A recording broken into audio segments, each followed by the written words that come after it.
호주에 사는 한 교민이 한국에 돌아왔다가 고국에 돌아왔다가 돌아가는 길에 길가에 흐드러지게 피어있는 이 개나리를 보고 그 개나리 가지를 꺾어가지고 돌아갔다고 합니다. 그리고 호주에 돌아가서 자기 집에 있는 자기 집 앞마당에다 그 개나리를 꽂아놓았어요. 그냥 꽂아도 사는가 봅니다. 이듬해 봄이 되었습니다. 어떻게 됐을까요? 꽃이 만발했어요.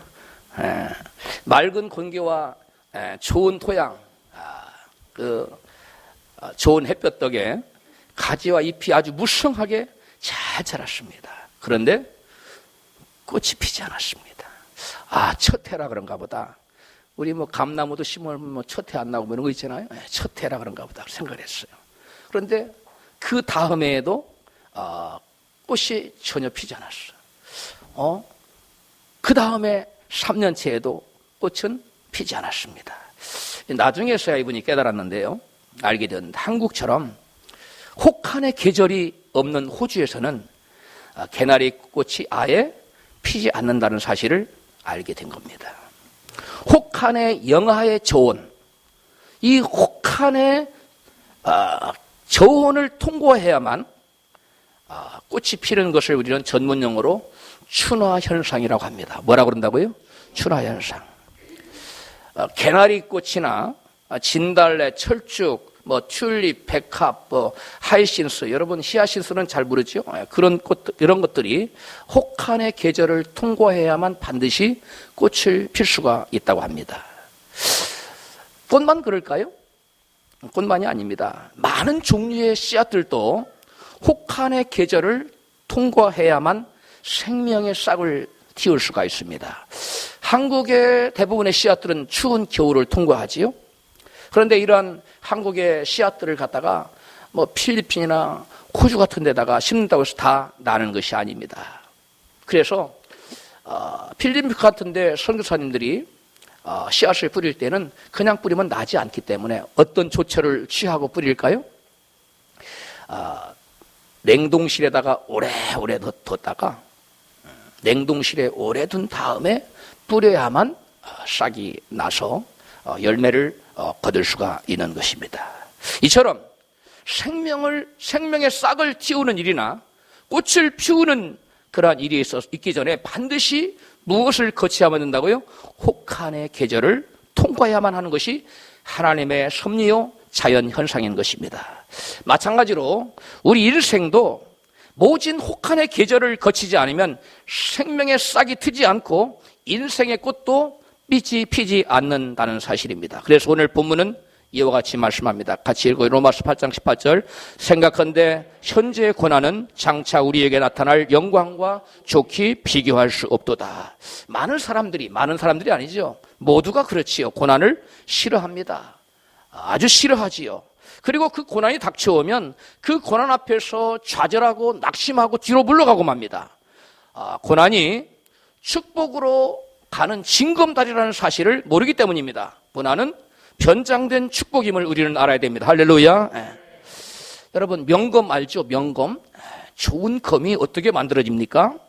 쇠가 불구덩이 속에 들어가서 한 번만 들어가면 됩니까? 수없이 들어가야 됩니다. 수없이 들어갔다 또 차가운 물에 식혀지고 또 뜨거운 물에 달궈지고 하기를 계속 반복한 다음에 수없이 두들겨 맞고 수없이 연단된 뒤에라야만 그 검이 정으로 좋은 검이 되는 거예요. 그래서 어떠한 진검 승부에서도 그 검이 나가서 싸우면 절대로 어떤 칼과도 부딪혀도 칼이 부러지지 않는, 그게 명검이에요. 어떤 검과도 싸워서도 칼이 부러지지 않는 검을 명검이라고 그러는데, 그러한 명검은 이와 같이 수없는 무엇을 통해서 연단을 통해서 만들어진다는 사실을 우리는 알아야 됩니다. 마찬가지로 우리 인생도 이 명검과 같은 위대한 인물, 존귀한 인물, 능력자가 되기 위해서는 어떻게 해야 됩니까?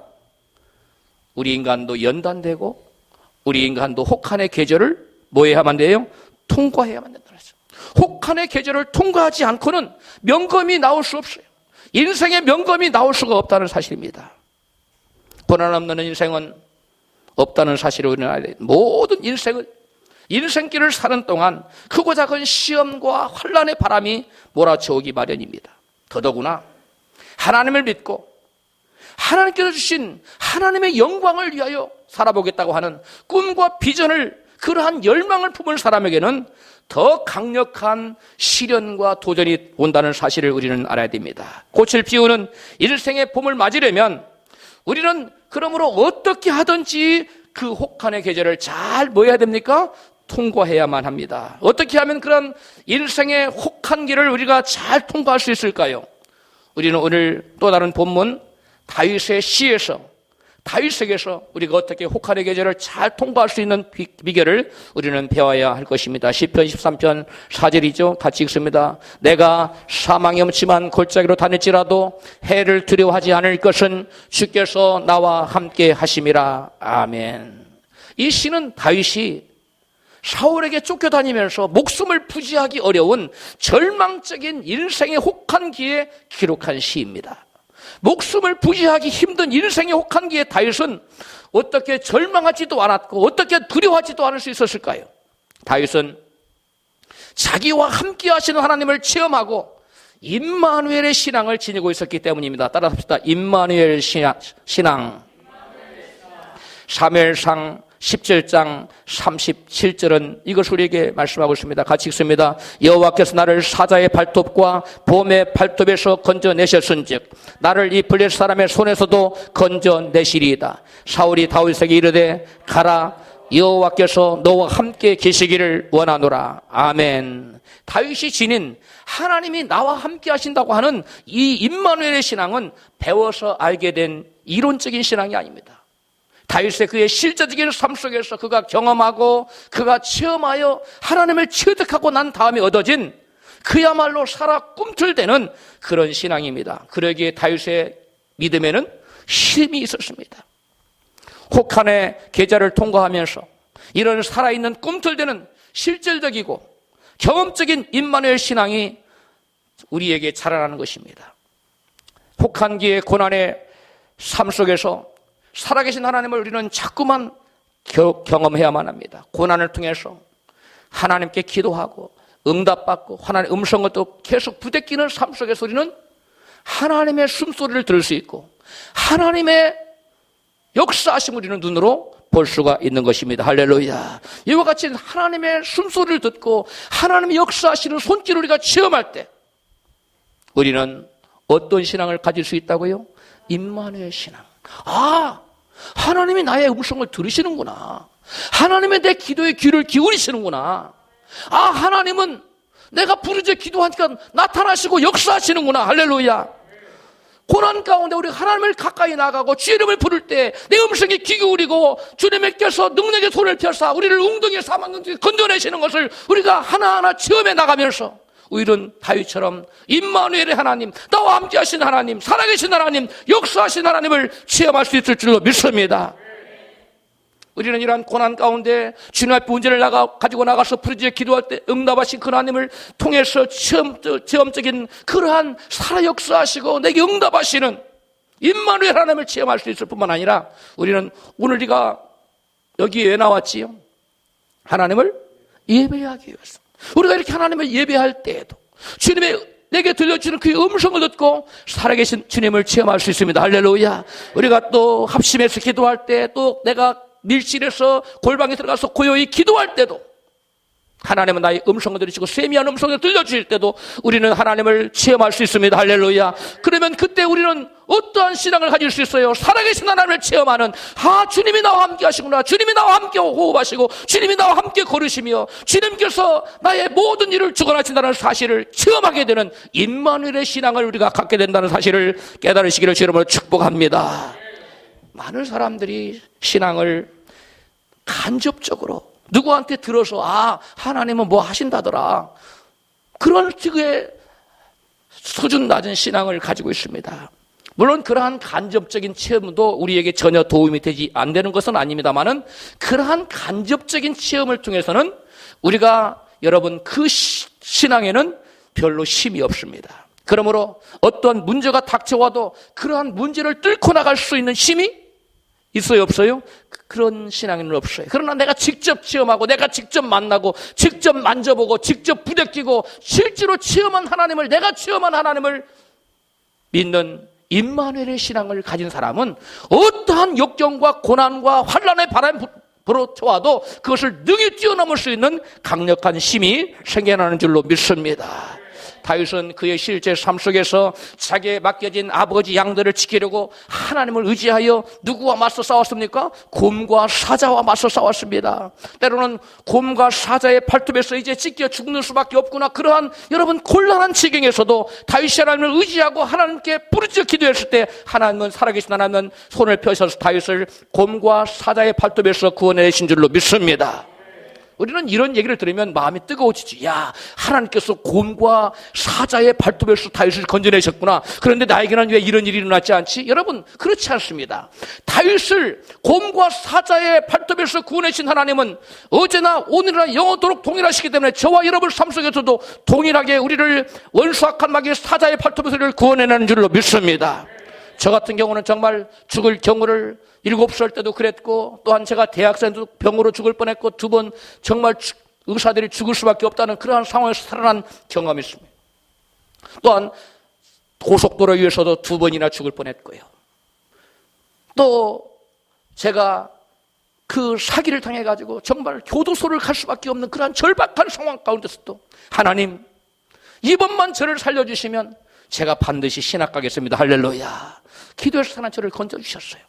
이와 같이 절박한 상황 가운데 하나님께 부르짖어 기도했을 때 하나님은 저를 방치해두지 아니하시고 그 긴박한 위험한 상황과 저를 건져주신 경우가 너무나 많습니다. 저뿐만 아니라 여러분 살아온 인생의 뒤안길을 돌아보면 그때 주님께서 나를 도우시지 않았더라면 내가 오늘 어떻게 이렇게 앉아있을까 하는 그러한 과거가 여러분에게 떠오를 것입니다.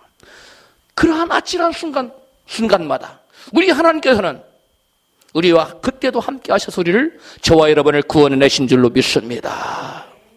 때때로 곰과 사자의 발톱을 드러내며 마귀는 우리를 삼키려고 아주 흉악한 모습으로, 아주 무서운 모습으로 우리를 집어삼키려고 덤벼올 때가 많습니다. 그러나 곰과 사자의 발톱에서 찢겨 죽일 수밖에 없는 그러한 위험한 상황에서 하나님께서 다윗을 건져내신 그 하나님은 오늘날 어떠한 원수악한 마귀 우리를 삼키려고 무서운 모습을 가지고 찾아온다 할지라도 우리가 주님의 은혜를 구하고 주님께 부르짖어 기도할 때 주님은 능력의 손을 펴서 우리를 건져내신 줄도 믿습니다.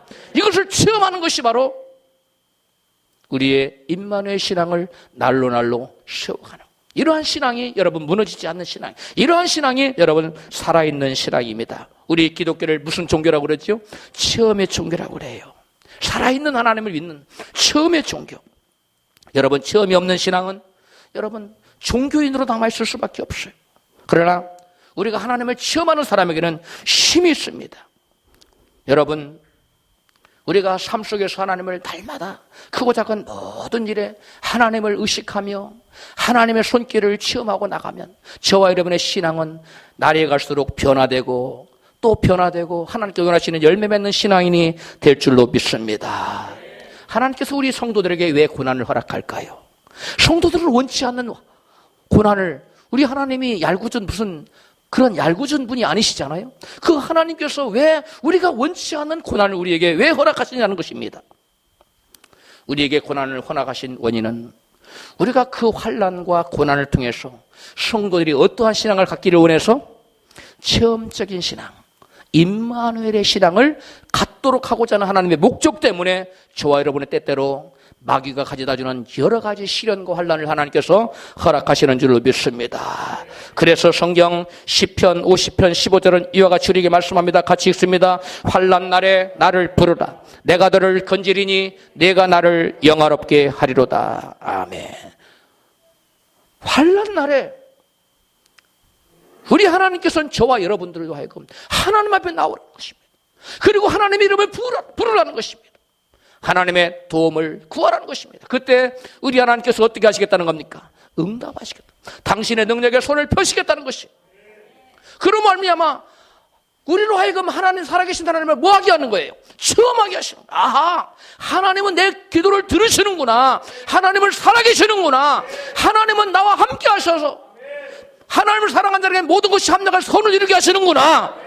이 일이 없었다면 나는 망했을 텐데 이 일을 통해서 내 인생이 도약하게 되었구나. 이런 사실을 깨닫게 하시는 것입니다. 할렐루야. 그러므로 저와 여러분에게 환난과 시련의 바람이 불어올 때 우리는 낙심하거나 절망하거나 뒤로 물러가거나 하나님 원망하거나 이웃에게 짜증을 내서는 안 돼요. 그런 모든 것이 하나님께 나아가는 신앙을 더 돈독하게 세워줄 뿐만 아니라 우리의 신앙 인격을 세워주며 우리로 하여금 여러분 앞으로 목적지를 향해서 나가게 하는 도약의 발판이 되는 줄로 믿습니다. 이 환난은 마귀가 우리를 쓰러뜨리기 위해서 줘요. 그러나 하나님은 그것을 역전시킬 수 있는 능력이 계시기 때문에 그거 허락하는 겁니다. 하나님이 노 하면 마귀는 절대 줄 수 없어요. 그런데 하나님께서는 그것을 통해서도 우리에게 유익을 주고 우리를 세워줄 수 있다는 자신감이 있기 때문에 하나님의 자신감에서 오케이, 한번 네가 시험해봐라. 네가 그에게 불심을 줘도 나의 아들은, 나의 종은 기필코 것을 능히 헤쳐나갈 것이다. 할렐루야. 여러분, 요셉이 아니라 욥의 경우가 그렇지 않습니까? 하나님은 욥을 믿었어요. 인정했습니다. 저와 여러분도 욥처럼 하나님께 인정받는 신앙인이 되어야 될 줄로 믿습니다. 환난을 당했을 때 우리는 낙심하지 말고 뒤로 물러가지 맙시다. 환난을 당했을 때 더욱더 주님 앞에 나아가는 저와 여러분이 되어야 될 줄로 믿습니다. 다윗의 임마누엘의 신앙은 체험에서만 근거한 것이 아닙니다. 말씀에 근거한 신앙이기도 합니다. 할렐루야. 무엇에 근거했다고요? 말씀. 다윗의 임마누엘의 신앙은 첫 번째는 체험에 근거했어요. 두 번째 다윗의 임마누엘의 신앙은 말씀에 근거한 신앙입니다. 시편 56편 1절 그리고 4절 말씀입니다. 같이 읽습니다. 하나님이여 나를 긍휼히 여기소서. 사람이 나를 삼키려고 종일 치며 압제하나이다. 내가 하나님을 의지하고 그 말씀을 찬송하올지라. 내가 하나님을 의지하였은즉 두려워 아니하리니 혈육 있는 사람이 어찌하리까. 아멘. 여러분, 나를 삼키려고 찾아온 놀랍고 무서운 여러분 시련과 역정이 다가올 때 대부분 사람들이 두려워하고 불안해하고 초조해하고 덜덜 떱니다. 그때 사람들이 원망합니다. 그런데 다윗은 그렇지 않았어요. 다윗을 삼키려고 찾아오는 원수들 앞에서 다윗이라고 어찌 마음에 두려운 생각이 들지 않았겠어요. 그러나 다윗은 그러한 두려움을 말씀을 붙잡고 극복한 줄로 믿습니다. 다윗은 말씀을 의지하고 있어요. 내가 4절에 하나님을 의지하고 그 무엇을 찬송하올지라? 말씀을 찬송한다는 거예요. 어떤 말씀을 찬송한다는 거예요? 내가 너와 함께하리라. 내가 너를 붙들어 주리라. 이와 같은 말씀을 다윗은 붙들고 그러한 시련과 역경에 초점을 맞추지 않고 그것을 뛰어넘기 위해서 말씀 붙들고 하나님을 의지하고 나아갔다는 것입니다. 할렐루야. 그러한 여러분 말씀을 의지했기 때문에 사람이 감히 내게 어찌할꼬 하나님이 내와 함께 하시는데 할렐루야. 네가 나를 쓰러뜨리려면 먼저 누구를 쓰러뜨려야 된다. 너는 하나님을. 왜? 나와 누구 함께 하시기 때문에. 하나님이 함께 하시는 네가 나를 쓰러뜨리려고 그래? 안 돼. 네가 나를 쓰러뜨리기 전에 먼저 너는 누구를 쓰러뜨려야 돼? 하나님을 쓰러뜨려야 되는데 네가 어찌 감히 하나님을 쓰러뜨릴 수 있어? 그러므로 나는 요동치 않을 거야. 왜? 내 안에 하나님이 계시기 때문에. 할렐루야. 우리 옆에 계신 분에게 하나님이 당신과 함께 하십니다. 당신 안에 하나님이 계십니다. 할렐루야. 그러므로 마귀는 우리를 삼키려고 찾아오지만 우리를 삼킬 수 없어요. 내 안에 누가 계시기 때문에. 하나님, 살아계신 하나님, 역사하시는 하나님, 이 전능의 하나님이 살아계시기 때문에 나를 삼킨다는 것은 그 누구를 삼킨다는 것입니까? 하나님을 삼킨다는 것이기 때문에 그것은 있을 수 없는 일이고 말도 안 되는 일입니다. 그러므로 마귀가 아무리 무서운 모습을 하고 우리에게 단도온다 할지라도 우리는 두려워할 이유가 있어요, 없어요? 모든 염려를 그래서 주께 맡겨버리라고 그랬어요. 하나님이 지 너희를 뭐 하시고 계신다? 돌보시고 계신다. 할렐루야. 주님께서 우리를 얼마나 철저히 돌보시려면 돌보시고자 했으면 우리 마음속에 들어오셨겠어요. 옆에 계신 것이 아니라 옆에 계시면 떨어질 수도 있잖아요. 그런데 우리 안에 계시기 때문에 우리 움직이는 대로 다 가셔요. 그러므로 여러분, 저와 여러분이 사망이 없지만 골짜기라도 우리는 거기에 처했을지라도 두려워하거나 염려하거나 걱정할 이유가 있어요, 없어요? 절대 없습니다. 옆에 계신 분에게 절대 없습니다. 뭐 할 이유가? 두려워할 거나 떨거나 놀라거나 불안해할 이유가 전혀 없다는 것입니다.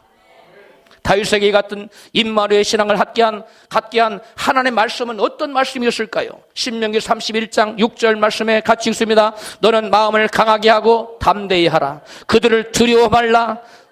그들 앞에서 떨지 말라. 이는 내 하나님 여호와 그가 너와 함께 행하실 것임이라. 반드시 너를 떠나지 아니하시며 버리지 아니하시리라. 여호와 그가 내 앞서 행하시며 너와 함께 하사 너를 떠나지 아니하시며 버리지 아니하시리니 너는 두려워 말라. 놀라지 말라. 아멘. 이 말씀은 누가 누구에게 준 말씀입니까? 원래는 이 말씀을 모세가 임종하기 직전에 이스라엘 백성들에게 주신 말씀이에요. 그리고 여호수아에게 주신 하나님의 말씀입니다. 그런데 그 다음에는 모세가 죽은 다음에는 하나님께 여호와께서 여호수아에게 직접 말씀을 주셨어요. 그 말씀이 여호수아 1장 9절이에요. 같이 읽습니다. 시작. 마음을 강하게 하고 담대히 하라. 두려워 말며 놀라지 말라. 내가 어디로 가든지 내 하나님 여호와가 너와 함께 하느니라. 아멘. 그렇다면 다윗은 하나님께서 모세에게 직접 말씀을 들려주셨던 것처럼, 또한 하나님께서 여호수아에게 직접 말씀을 들려줬던 것처럼 하나님께서 다윗에게 직접 말씀을 들려줬습니까? 그렇지 않습니다. 다윗에게는 하나님께서 말씀을 직접 들려준 적이 없어요. 그래서 다윗은 하나님께서 모세를 통해서 주신 말씀, 하나님께서 여호수아를 통해서 주신 말씀을 붙들었던 겁니다. 할렐루야. 다윗이 여러분 원수 앞에서 자기를 삼키려고 찾아온 원수 앞에서 두려워하지 않고 떨지도 않고 놀라지도 않고 쪼그라들지도 않고 담대할 수 있었던 것은 모세를 통해서 주신 하나님 말씀, 여호수아를 통해서 주신 내가 너와 함께하리라. 할렐루야. 내가 너를 떠나지 않고 내가 너를 버리지 아니라는 그 말씀을 굳게 잡았던 것입니다. 할렐루야. 여러분 모세처럼 여호수아처럼 여러분 하나님께 여러분에게 직접 주시는 음성을 듣는 분이 계십니까?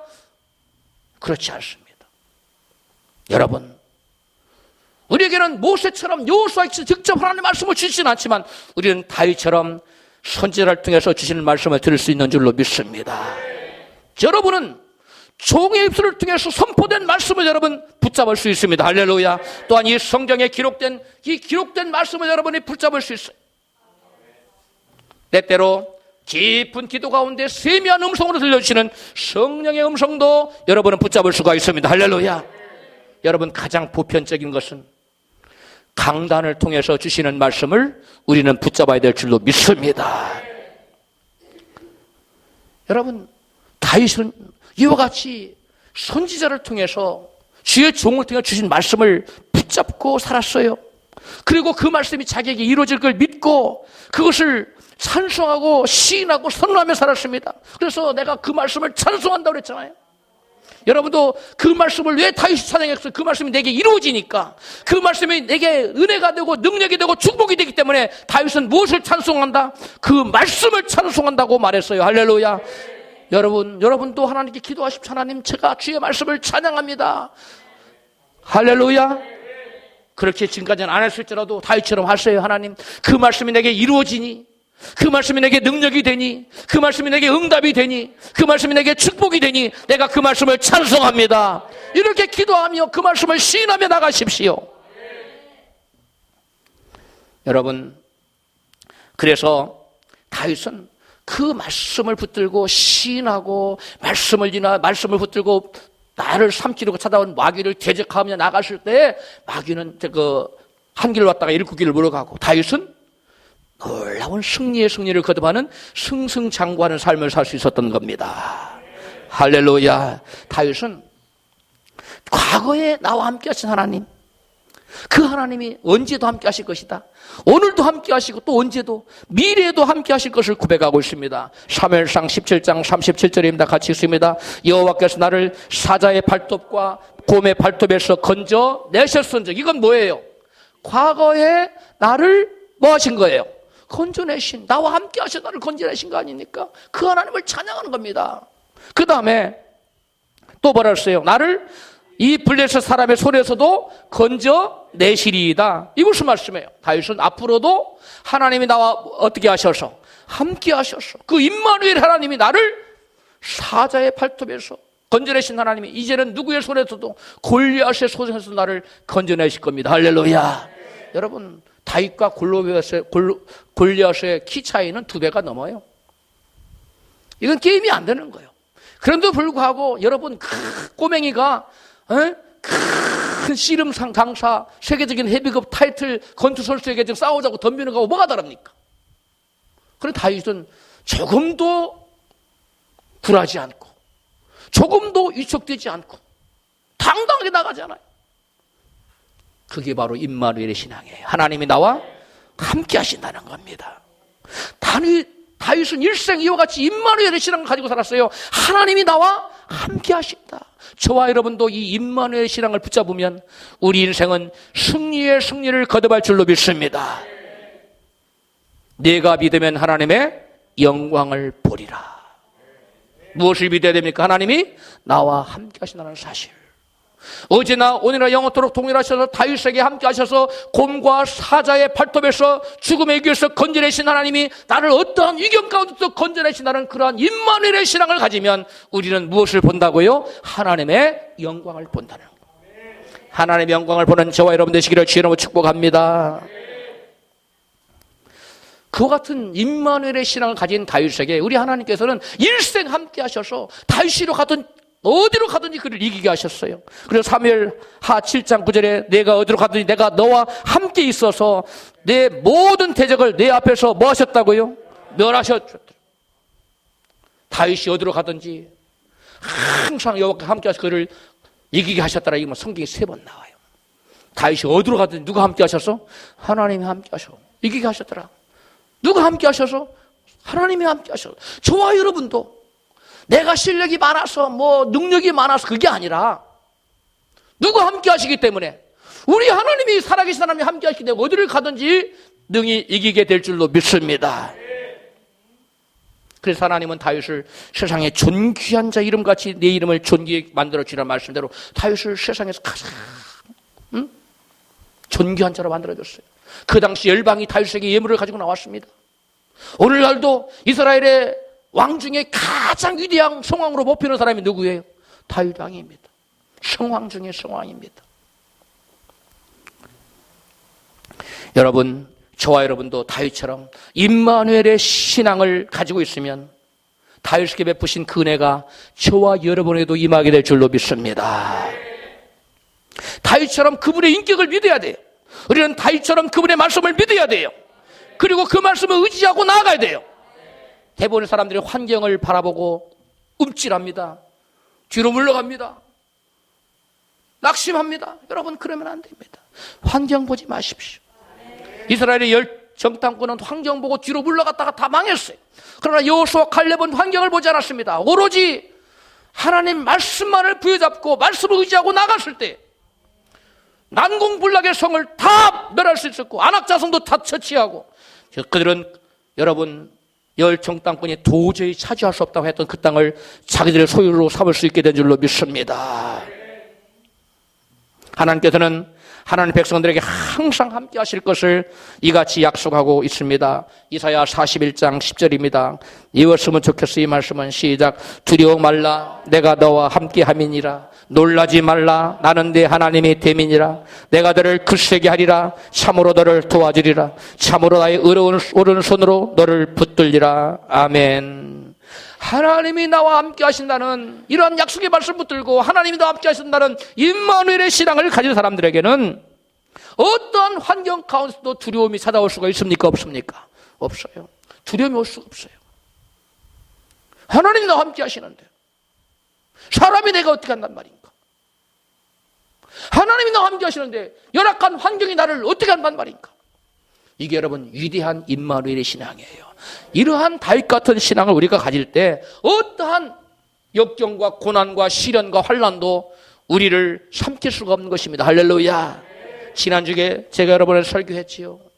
환난과 바람이 불어오면 우리가 하나님께 기도해 나갈 때 하나님께서 사각돛을 무엇으로 바꿔줘요? 삼각돛을 쫙 바꿔가지고 앞으로 전진해 나갈 수 있도록 지그재그로 바로는 못 간다고 그랬죠. 지그재그로 해서 결국 목적지에 인도한다고 그랬어요. 그러므로 하나님께서 원수와 칸막이가 우리 고난을 주려고 할 때 다 막아버릴 수도 있지만 막지 않는 것은 우리로 하여금 하나님 원하시는 여러분 소원의 항구로 우리를 이끌어 가시기 위한 하나님의 방법이에요. 하나님은 여러 가지 방법을 통해서 저와 여러분에게 합력해서 복을 주고 계시는 줄로 믿습니다. 예수님께서는 우리를 고아처럼 버려두지 아니하시고 항상 함께 하시겠다고 약속하셨어요. 요한복음 14장 18절입니다. 시작. 내가 너희를 고아와 같이 버려두지 아니하고 너희에게로 오리라.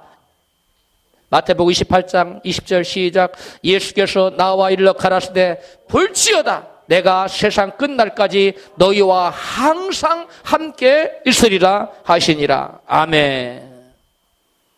예수님께서 마지막 유언으로 남기신 말씀이에요. 가장 마지막에 하신 말씀이 내가 너희와 항상 함께 하겠다는 거예요. 여러분, 유언은 중요해요, 안 중요해요? 중요해요. 가장 중요해요. 근데 예수님 말씀 중에 가장 마지막에 남긴 말씀이 가서 제자를 삼으라 그 말이 아니에요. 그보다 더 나중에 말씀이 내가 너희와 뭐하라? 항상 함께 하겠다. 끝날까지. 주님은 떠나신다고요? 안 떠나신다고요? 안 떠나신다고 그랬어요. 우리가 떠났으면 떠났지. 주님은 안 떠나셔. 여러분, 끝날까지 함께 하시겠다 약속하신 주님의 약속의 말씀을 붙잡으십시오. 그 말씀을 놓치지 마십시오. 가슴에 품으십시오. 그러므로 저와 여러분이 그러면 사망이 엄침한 골짜기일 땐 나 혼자일까요? 그때도 주님은 함께 하셔. 죽음의 문턱에서도 내가 혼자일까요? 아니, 그때도 누가 함께 하셔요? 주님이 함께 계셔. 무슨 찬양이 있는데? 그렇지요? 네. 슬플 때나 기쁠 때나, 여러분 일이 잘 될 때나 안 될 때나, 그 어떠한 때에도 우리 주님을 살아계셔서 저와 여러분과 함께 하심을 믿으시면 아멘 합시다. 태풍이 불면 모든 새가 다 숨는다고 그랬지요? 근데 유독 탁 나타나는 새가 있다고 그랬지요? 어떤 새예요? 독수리입니다. 날개치며 태풍을 차고 올라갑니다. 박차고 올라가서 유유히 태풍 위에 대기권 위로 올라가 버려요. 그리고 밑에서 막 태풍 치고 날리는 밑에서 관조하지요. 그리고 즐기고 있어요. 여러분, 어떻게 이 독수리는 이와 같이 모든 새가 두려워 떨게 하는 큰 태풍 앞에서도 유유히 그 태풍을 차고 올라가고 그것을 관조하는 지경까지 이르게 되었을까요? 그것은 독수리가 새끼 독수리 시절부터 혹독한 훈련을 받았기 때문에 그렇습니다. 어머니 독수리가 그 새끼를 드높은 창공을 자유자재로 날 수 있도록 그 새끼 독수리를 어려서부터 철저히 뭐 한다고요? 훈련을 거듭해요. 그 훈련은 아주 혹독한 훈련이라고 합니다. 독수리 새끼가 어느 정도 크면요, 어미 독수리는 그 새끼의 보금자리에 깃털을 다 던져버려요. 그러면 밑에 뾰족뾰족한 뭐만 남아요? 가시만 남죠. 그러니까 그게 앉아있지 못하고 누워있지 못하고 새끼들이 엉금엉금 기어 나옵니다. 그래가지고 둥지에 가에 딱 앉지도 못하고 서 있어요. 왜? 가시가 쫙 있으니까. 그리고 웅크리고 서 있으면 어미가 언제 날아와서 쏜살같이 탁 쳐서 그 새끼 독수리를 창공에 떨어뜨려 버립니다. 그러면은 이 새끼 독수리가 엄마야 하고 자기 살려달라고 막 난리를 칩니다. 힘이 없습니다. 근데 나는 죽었고 엄마가 왜 나를 이렇게 버릴까? 그런데 어느 순간 보이지 않던 어머니 독수리가 땅에 떨어지기 직전에 쏜살같이 날아서 큰 쭉지로 날개로 그 새끼를 다 받아 올립니다. 할렐루야. 새끼 독수리는 떨어지면서 이제 나는 영락없이 죽었구나 생각했을 거예요. 엄마가 나를 버렸다고 생각했을 거예요. 그러나 엄마가 버린 것이 아닙니다. 엄마가 왜 나를 혼자 두지? 이 급한 상황에? 그게 아닙니다. 우리 하나님도 마찬가지입니다. 할렐루야. 우리에게 혹독한 시련이 다가올 사람들은 왜 하나님 나를 홀로 두실까? 그게 아닙니다. 하나님께서는 우리로 하여금 창공을 나는 독수리처럼 위대한 날개 쭉지에 힘을 얻으라고 우리를 훈련하고 계시는 줄로 믿습니다. 이런 훈련을 계속해요. 그러면 이 새끼 독수리가, 힘없던 독수리가 여러분 근육이 생겨요. 그리고 힘이 생깁니다. 그리고 이제 바람을 차고 올라갈 수 있는 그러한 여러분 힘과 기술을 얻게 됩니다. 할렐루야. 마찬가지로 저와 여러분 인생길에도 문제와 고난은 우리를 죽이는 게 아니에요. 그러한 문제와 고난을 통해서 우리 인생에 여러분 근육이 생기는 거예요. 할렐루야. 힘이 생깁니다. 뿐만 아닙니다. 뭣도 생겨요? 그것을 타고 넘어갈 수 있는 기술도 생기는 거예요. 할렐루야. 독수리가 새 뭐예요? 제왕이잖아요. 하나님께 우리를 인간을 세상에서 왕처럼 사는 자로 세우셔서 창공을 나는 독수리처럼 우리를 위대한 인생으로 세워주기 위해서 크고 작은 시련을 허락하는 줄로 믿습니다. 독수리가 이와 같이 시련을 통해서 성장해요. 마찬가지로 하나님 때때로 우리에게 홍수를 허락하십니다. 홍수가 몰려올 때 사람들은 홍수만을 바라봐요. 그러나 성경은 홍수가 몰려올 때 홍수를 바라보지 말고 하나님을 보라고 말씀하고 있어요. 시편 29편 10절입니다. 시작. 여호와께서 홍수 위에 자정하셨으며 여호와께서 영영토록 왕으로 자정하시도다. 아멘. 홍수가 몰려올 때 사람들이 낙심하고 좌절하는 것은 홍수 위에 자정해 계시는 누구를 보지 못하기 때문에 그렇습니까? 여호와 하나님을 보지 못하기 때문에. 여호와께서 홍수를 보내실 때는 홍수만을 보내시는 것이 아니에요. 홍수 위에 누가 타고 계신다고요? 여호와께서 좌정하고 계신다고요. 홍수가 우리에게 몰아쳐올 때 아이고 나는 이제 홍수에 엄몰되어 죽겠구나. 아닙니다. 그 홍수를 주관하시는 분이 누구예요? 하나님의 그 홍수에 타고 계셔요. 그 위에 자정하고 계셔요. 그러니까 여러분 홍수가 올 때는 홍수가 오는 것이 아니라 지금 누가 오신다 내게? 하나님이 오고 계시는구나. 할렐루야. 그걸 바라볼 수 있어야 된다는 거예요. 그런 신앙이 없는 사람들은 홍수 위에 계신 하나님을 바라보지 못하기 때문에 홍수만 바라보기 때문에 무서워 떨다가 죽고 말아요. 그러나 우리는 홍수가 올 때 홍수 위에 계시는 누구? 살아계신 하나님을 바라보기 때문에 우리는 그 홍수를 통해서 우리 인생이 한 단계 업그레이드 되는 위대한 인생으로 바뀌게 된 줄로 믿습니다. 그러므로 홍수는 우리가 여호와 하나님의 영광을 체험할 수 있는 초로의 기회가 되는 거예요. 홍수가 뭐가 된다고요? 하나님의 영광을 체험할 수 있는 기회가 되는 거예요. 그렇다면 우리가 인생 홍수를 만났을 때 홍수에 자정 계시는 여호와 영광을 체험하려면 우리가 어떻게 해야 될까요?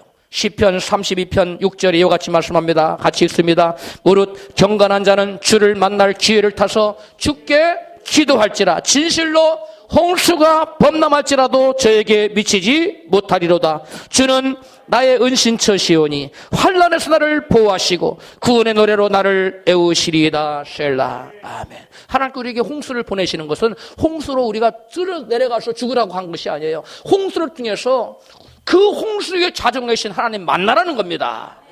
홍수를 주관하시고 우리의 일생의 삶을 주관하시는 그 하나님을 체험하라는 거예요. 그래서 우리의 신앙이 임마누엘의 신앙으로 성장하여 환경이 어떠하든지 항상 기뻐하고 감사하며 하나님 영광 돌리며 삶을 살라고 우리에게 홍수의 시련을 허락하는 줄로 믿습니다. 홍수를 만났을 때는 주께 너희들은 뭐 하라고요? 기도하라고. 그러면 하나님을 환난에서 뭐 하신다고? 보호하신다고. 우리가 홍수를 만났을 때 하나님께 기도하기만 하면 하나님은 나타나셔서 우리를 홍수에서 보호하시고 우리를 지켜주시고 하나님의 영광을 나타내 주시는 줄로 믿습니다. 우리가 하나님의 영광을 체험하려면 예수께서 말씀하신 네가 믿으면 하나님의 영광을 보리라. 우리가 기도할 때 우리는 하나님의 음성을 듣습니다. 우리가 기도할 때 믿음이 생깁니다. 여러분, 그래서 우리는 영광의 주님, 홍수 중에 자정하시고 그 홍수를 다스리시는 그 하나님 만나게 돼서 우리 임마누엘 신앙을 우리가 갖게 되고 결국은 하나님의 영광을 체험하게 되는 줄로 믿습니다. 여러분, 최혜승 장로님 잘 알지요? 대의그룹 회장. 100개 교회를 세우는 꿈과 비전을 갖고 지금 70여 개를 세우고 계시는데 70여 개 교회를 세우는 게 쉬워요, 어려워요? 어렵습니다. 그 일을 위해서 회사를 몇 개 세웠다고요? 지금까지 9개를 세웠는데 12개가 목표인데 몇 명이니까 사도들이 12개. 사도들이 12개가 아니죠. 사도들은 12명이에요. 그런데 여러분, 그분이 회사를 건립할 때 처음에 뭐가 와서 쓸어버렸어요? 홍수가 와서 싹 쓸어버렸어. 하나도 안 남았어. 그 다음에 두 번째는 뭐가 와서 싹 쓸어버렸어요? 화재, 불이 와서 다 태워버렸어. 그때 최의순 장로님이 그 홍수 앞에서 화재 앞에서 무릎을 꿇었습니까? 곰과 사자의 발톱에서 무릎을 꿇었습니까? 아닙니다. 하나님 앞에 나가서 간절히 기도원에 가서 부르짖었다고 그랬어요. 여러분, 우리가 이와 같은 홍수를 만날 때 우리가 어떤 말씀을 붙들어야 미가서 7장 8절입니다. 같이 읽어요. 나는 엎드러질지라도 일어날 것이요 어두운 데 앉을지라도 여호와께 나의 빛이 되실 것이미로다. 이런 말씀 붙들어야 돼요. 또한 잠언 24장 16절 시작. 대저 의인은 7번 넘어질지라도 다시 일어나지니와 악인은 재앙으로 인하여 엎드러지는도다. 아멘. 우리가 여러분 한두 번 넘어진다고 염려할 거 없습니다. 하나님은 역전의 명수셔요. 구의 말 투아웃에 누가 나타나셔요? 마귀가 나타나는 게 아니라 그때는 우리 하나님이 나타나셔요. 완전히 전세를 역전시켜버려요. 구의 말 투아웃에 게임 끝났다. 지금 8대0으로 지고 있는데 사람들이 다 차를 털고 일어나는 그 순간 누가 나타나셔요? 우리 하나님 나타나요. 옛날에 군산상과 그거 잘했습니다. 구의 말 투아웃에 사람들이 다 일어났는데 그때 말로 없는 까가지고 뒤집어버려 판세를. 우리 하나님의 역사가 그런 역사라는 것을 여러분 믿으세요? 정말 믿으십니까? 우리 하나님 살아계세요. 그렇게 역사하세요. 인생 끝났다고 생각할 그 즈음에 우리 하나님 나타나셔서 판세를 완전히 뒤집어버려. 저 인생 끝났구만 이제. 저 사람 그렇게 기도하더니 별볼 들었구만. 인생 끝났구만. 그때 우리는 나타나. 끝났어? 아직 시합이 안 끝났는데 하고 우리 하나님이 방망이를 들고 나타나셔요. 한 방 까는데 어디로 가요?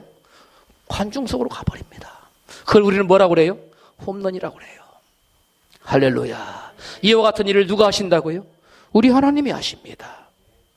인생 국한의 계절을 만났을 때 인생의 봄이 오게 하려면 우리는 기도해야 되는데 특별히 어떤 기도를 해야 됩니까? 부르짖어 기도해야 돼요. 에레미야가 인생의 혹한기를 만났을 때 하나님께 요청을 구했으면 하나님 나를 살려주세요. 나를 이 사망이 없지만 굴절에서 구원해 주세요.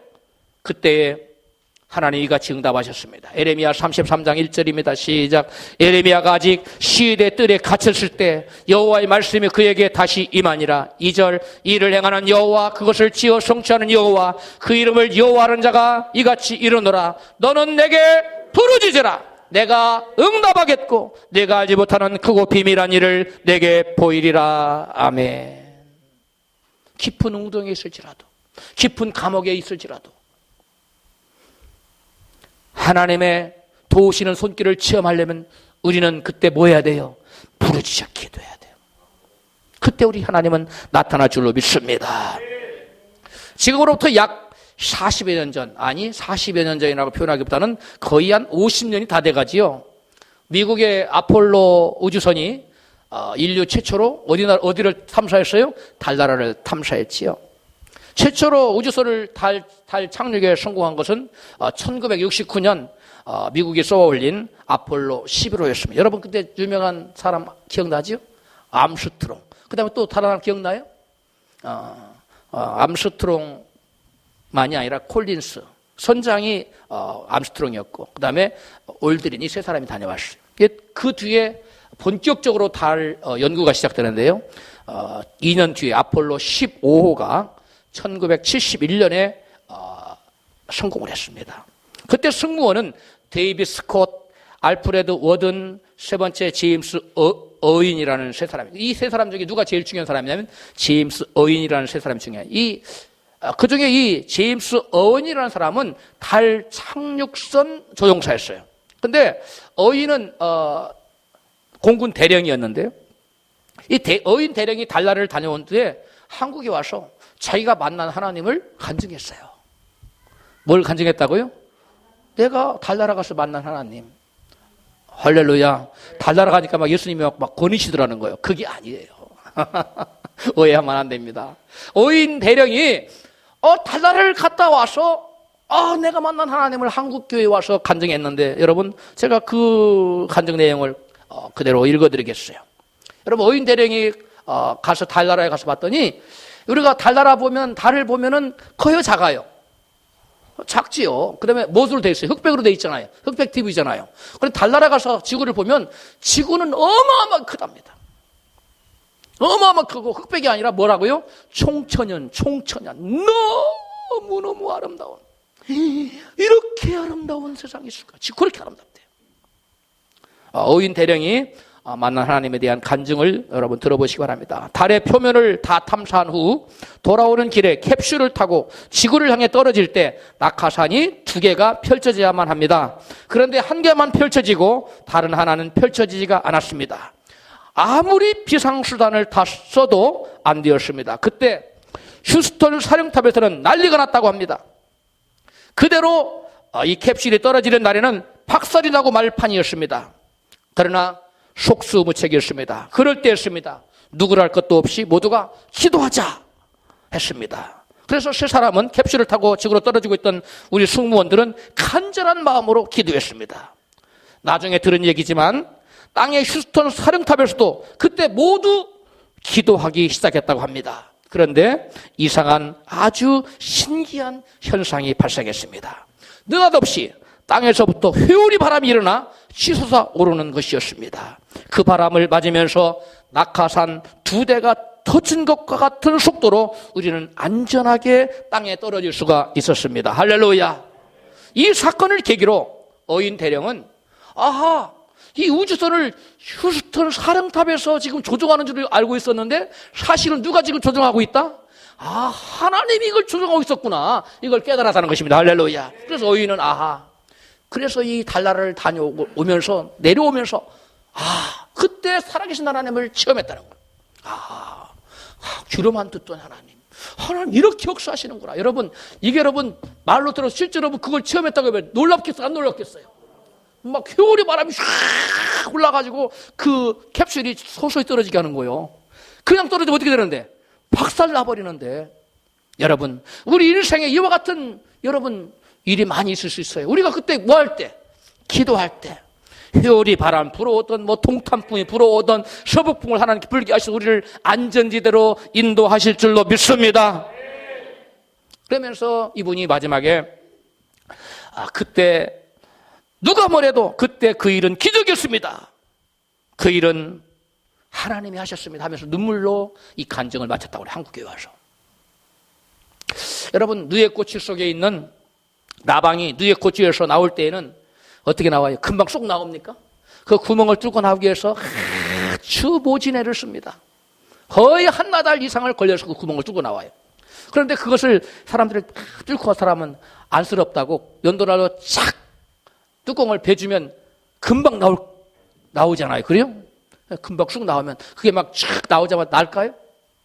날지 못하면 쭈글쭈글 뒹굴다가 금방 죽어버려요. 왜 그럴까요? 그 나방은 그걸 뚫으면서 계속 한나달 동안 뚫으면서 그 날개에 붙어있는 기름기를 다 제거해야 돼요.